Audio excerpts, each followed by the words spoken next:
प्यारे बच्चों, आज हम लोग हिंदी विषय के संस्कृत दिग्दर्शिका प्रखंड से अष्टमा पाठः सुभाषित रत्नानी का अध्ययन करेंगे और इसको समझेंगे। आप लोग अपनी पाठ्य पुस्तक खोलकर सुभाषित रत्नानी पाठ में दिए गए श्लोक ध्यानपूर्वक देखिए और इसकी व्याख्या समझने का प्रयास करिए। सुभाषित रत्नानी, सु माने सुंदर, भाषित माने भाषा, रत्नानी माने रत्न। सुंदर भाषा रूपी रत्न या सुंदर वाणी रूपी रत्न, अर्थात ऐसी भाषा, ऐसी वाणी जिसमें श्रेष्ठ बातों को बताया गया हो, समझाया गया हो, और ऐसी वाणी रत्न के समान है, इसलिए सुभाषित रत्नानी शीर्षक दिया गया। तो आइए हम लोग इस शीर्षक के अंतर्गत प्रथम श्लोक को पढ़ते हैं। सबसे पहले इस श्लोक का वाचन आपके सम्मुख प्रस्तुत किया जा रहा है। आप लोग इसको सुनकर अनुकरण वाचन के रूप में इसे अवश्य दोहराइए। तो प्रथम श्लोक पर ध्यान देते हैं। भाषासु मुख्या मधुरा दिव्या गीर्वाण भारती तस्या हि मधुरम काव्यम तस्मादपि सुभाषितम। भाषासु मुख्या मधुरा, भाषासु सप्तमी विभक्ति का प्रयोग किया गया। यतश्च निर्धारण सूत्र, यानी जहाँ पर सभी में तुलना की जाए वहाँ यतश्च निर्धारण सूत्र का प्रयोग किया जाता है।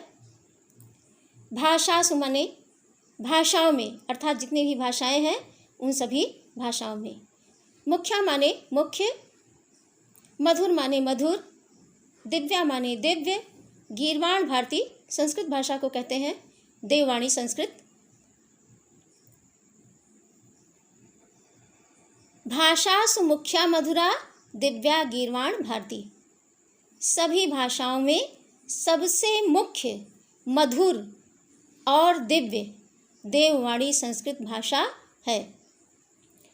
तस्या ही मधुरम काव्यम तस्मात् अपि सुभाषितम। तस्या ही मधुरम काव्यम, उस संस्कृत भाषा में भी सबसे अधिक मधुर काव्य है। अर्थात संस्कृत भाषा में जो काव्य रचा गया है, जिस काव्य की रचना की गई है, वह बहुत अधिक मधुर है। तस्मात् अपि सुभाषितम, और उस काव्य के भीतर भी सबसे अधिक मधुर उसकी सुभाषितम यानी सूक्तियाँ, श्रेष्ठ उक्तियाँ हैं। एक बार पुनः पूरे श्लोक की व्याख्या एक साथ सुनिए। सभी भाषाओं में सबसे मुख्य, मधुर और दिव्य देववाणी संस्कृत भाषा है। उससे भी मधुर उसका काव्य है, और उस काव्य में भी सबसे अधिक मधुर या सबसे अधिक मधुर या सर्वश्रेष्ठ उसकी सूक्तियाँ हैं। प्रथम श्लोक की व्याख्या को समझने के उपरांत, पढ़ने के उपरांत द्वितीय श्लोक पर ध्यान दीजिए। सुखार्थिनः कुतो विद्या, कुतो विद्यार्थिनः सुखम, सुखार्थी वा त्यजेत विद्याम, विद्यार्थी वा त्यजेत सुखम। सुखार्थिनः, जो सुख की इच्छा करे, जो सुख की अभिलाषा करे। कुतो माने कहाँ, विद्या माने ज्ञान, विद्या। विद्यार्थिनः माने विद्यार्थी को, सुखम माने सुख। सुखार्थिनः कुतो विद्या, सुख की इच्छा रखने वाले को, सुख की अभिलाषा करने वाले को विद्या कहाँ। अर्थात जो सुख की अभिलाषा करता है, जो सुख की इच्छा करता है, उसको विद्या प्राप्त नहीं होती। कुतो विद्यार्थिनः सुखम। ठीक इसी प्रकार से जो विद्या का अर्थी है, विद्या को प्राप्त करने का अभिलाषी है, उसको सुख कहाँ। विद्यार्थी को सुख कहाँ प्राप्त होता है, अर्थात विद्यार्थी को सुख नहीं मिलता। सुखार्थी वा त्यजेत विद्याम। सुखार्थी सुख चाहने वाले को, त्यजेत माने छोड़ देना चाहिए, विद्याम माने विद्या। सुख चाहने वाले को, सुख की अभिलाषा करने वाले को विद्या त्याग देनी चाहिए, विद्या प्राप्त करने की इच्छा त्याग देनी चाहिए। विद्यार्थी वा त्यजेत सुखम। ठीक इसी प्रकार से जो विद्या का अभिलाषी है, जिसको विद्या प्राप्त करने की इच्छा है, उसको सुख छोड़ देना चाहिए। सुख चाहने वाले को विद्या छोड़ देनी चाहिए और विद्यार्थी को सुख छोड़ देना चाहिए या सुख का त्याग कर देना चाहिए। पूरे श्लोक की व्याख्या एक साथ समझिए। सुख चाहने वाले को विद्या कहाँ, विद्यार्थी को सुख कहाँ। सुख की इच्छा रखने वाले को विद्या त्याग देनी चाहिए और विद्यार्थी को सुख का त्याग कर देना चाहिए। श्लोक संख्या 3 पर ध्यान दीजिए। जल बिंदु निपातेन क्रमशः पूर्यते घटः सा हेतुः सर्व विद्यानां धर्मस्य च धनस्य च। जल बिंदु निपातेन, जल की बूंद के गिरने से, तृतीया विभक्ति का प्रयोग किया गया निपातेन शब्द में, सेने द्वारा करण कारक आप लोग पढ़ चुके हैं पिछली कक्षाओं में। क्रमशः माने धीरे धीरे, पूर्यते माने परिपूर्ण हो जाता है, परिपूर्णता को प्राप्त कर लेता है, संपूर्ण हो जाता है। घटः माने घड़ा। जल की एक एक बूंद के द्वारा या जल की एक एक बूंद से धीरे धीरे घड़ा पूरा भर जाता है, संपूर्ण हो जाता है।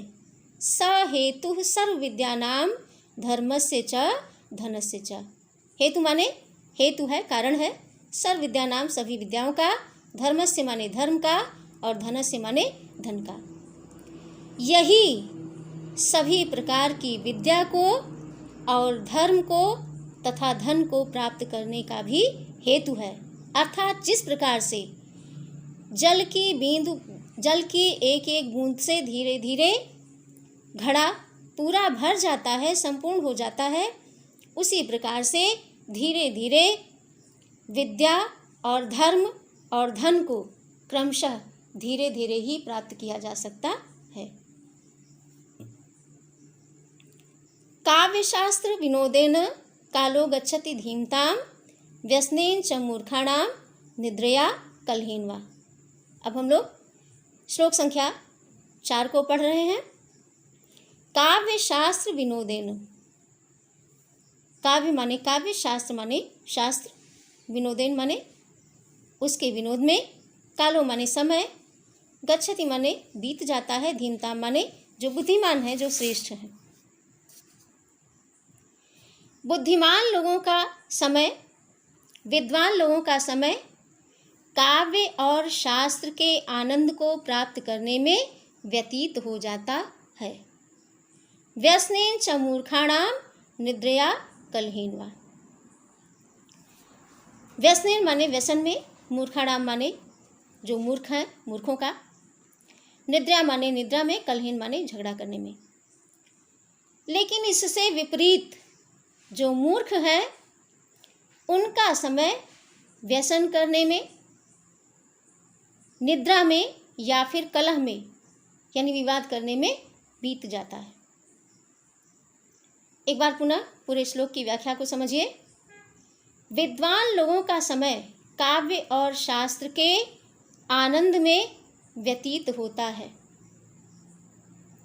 जबकि जो मूर्ख है उनका समय किसी व्यसन में, किसी बुरी लत के द्वारा या फिर निद्रा में या विवाद करने में व्यतीत होता है। इसके उपरांत हम लोग श्लोक संख्या 5 पर ध्यान देंगे। न चौर्हार्यम न च राजहार्यम न भ्रातृभाज्यम न च भारकारी व्यये कृते वर्धते एव नित्यम विद्याधनम सर्वधन प्रधानम।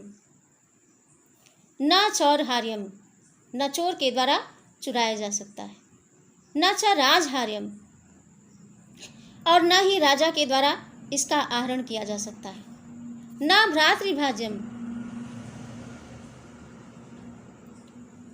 न ही भाइयों के द्वारा इसे बांटा जा सकता है, न च भारकारी, और न ही यह भार स्वरूप है। व्यय कृते वर्धते एव नित्यम, व्यय करने पर, खर्च करने पर नित्य प्रति और अधिक वृद्धि इसमें होती है, यह और अधिक वृद्धि को प्राप्त करता है। विद्याधनम सर्वधन प्रधानम, इसलिए यह विद्या रूपी धनम, यह जो विद्या रूपी धन है, यह सभी धनों में सबसे प्रधान और सबसे श्रेष्ठ है। विद्या रूपी धन की विशेषता बताते हुए कवि इस श्लोक में विद्या की विशेषता को स्पष्ट करते हुए बता रहा है कि विद्या एक ऐसा गुण है जिसको चोर के द्वारा चुराया नहीं जा सकता है, राजा इसका हरण नहीं कर सकता है, भाई इस विद्या को बांट नहीं सकते हैं, और यह भार स्वरूप भी नहीं है। इसकी यह विशेषता है कि यह खर्च करने पर नित्य प्रति और अधिक वृद्धि को प्राप्त करता है, इसलिए यह विद्या रूपी धन सभी धनों में सबसे अधिक प्रधान और सबसे अधिक श्रेष्ठ है। तो बच्चों, आज की इस कक्षा के माध्यम से हम लोगों ने सुभाषित रत्नानी पाठ के 5 श्लोक की व्याख्या को पढ़ा और समझा है।